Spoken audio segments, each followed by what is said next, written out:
मिथुन राशि जातीय व्यक्तिविशेष महिला मान 2021 वर्ष प्रायतः मध्यम अच्छी अष्टम स्थान बृहस्पति जो स्वास्थ्य जनित समस्या भोग करने पड़ पारे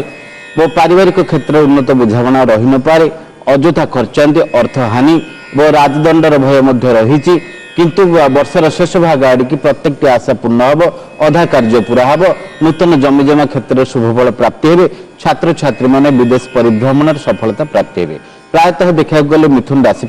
2021 वर्ष मध्यम धरणर वर्ष हम तेबे कौन सब प्रतिकार कले सेमानक पई वर्षटी आहुरी शुभदायक रहबो से विषय कहबे जयंती महापात्र। मिथुन राशि जस्टिस कार्ड आसुची आपण को न्याय मिलिबो किंतु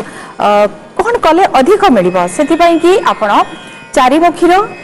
12 मुखीर 5 मुखीर रुद्राक्ष धारण करंतु पारिवारिक सुख शांति पाई कि एकादशी रे आपण विष्णु भगवान को तुलसी चढ़ातु विद्यार्थी माने आपण सरस्वती मांकर मंत्र ओ पैं सरस्वती नमः एई मंत्र रेगुलर पाठ करंतु अधिक उन्नति फाइनेंशियल अधिक हवा पाई कि फाइनेंस घर अधिपति महादेव को पूजा करंतु चंद्रंकर आशीर्वाद मिलिबो पूर्णिमा रे आपण किछि व्रत करंतु सत्यनारायण पूजा करंतु आपणकर सुख शांति प्राप्ति हबो। तेरे मिथुन लग्नर व्यक्ति मानक पई एही वर्षटी किपरि रहइबो से विषय हमको विस्तृत भाବରେ कहबे ज्योतिर्विद डॉक्टर निरंजन महापात्र महोदय। मिथुन लग्नर लग्नाधिपति होचंती बुध पंचमाधिपति होचंती शुक्र नवमाधिपति होचंती शनि तेंगरी शुक्रंकर प्रतिकार स्वरूप यदि श्री सूक्त पाठ करंती बा विशेष करी बुद्धंक पई यदि गोटे पाना धारण करंती ताले ए वर्ष लक्ष्य पथरे अग्रसर होई लक्ष्य स्थल रे पहुंचबे विशेष करी कभी लग्नंकर गायत्री मंत्र को प्रत्येक दिन 21 थर जप करंतु नोट करंतु ओम लग्नेश्वराय विद्महे प्राण रूपाय धीमहि तन्नो लग्न प्रचोदयात् ए गायत्री मंत्र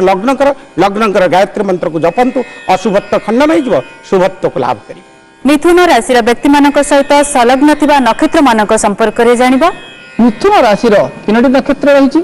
मृगशिरा नक्षत्र 5 दिन यार अधिपति होती मंगल महाग्रह एमाने साधारणतः विशेष भाव जो काम करती आग पछ न विचारी से कम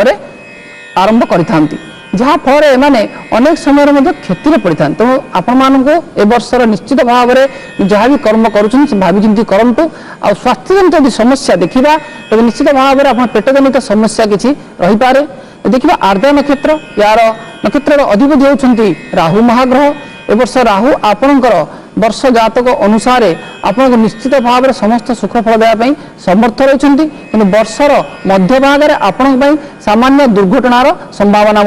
रही अछि। परवर्ती नक्षत्र देखा पुनर्वसु नक्षत्र जहाँ अधिपति होती शनि महाग्रह जहाँकि आपण को ए वर्ष समस्त सुख सुविधा मिलवा सहित विशेष भाव में वर्षर शेष आप विशेषकर शिक्षार्थी मान जो मैंने अच्छा से अत्यंत शुभ समय रही पारे।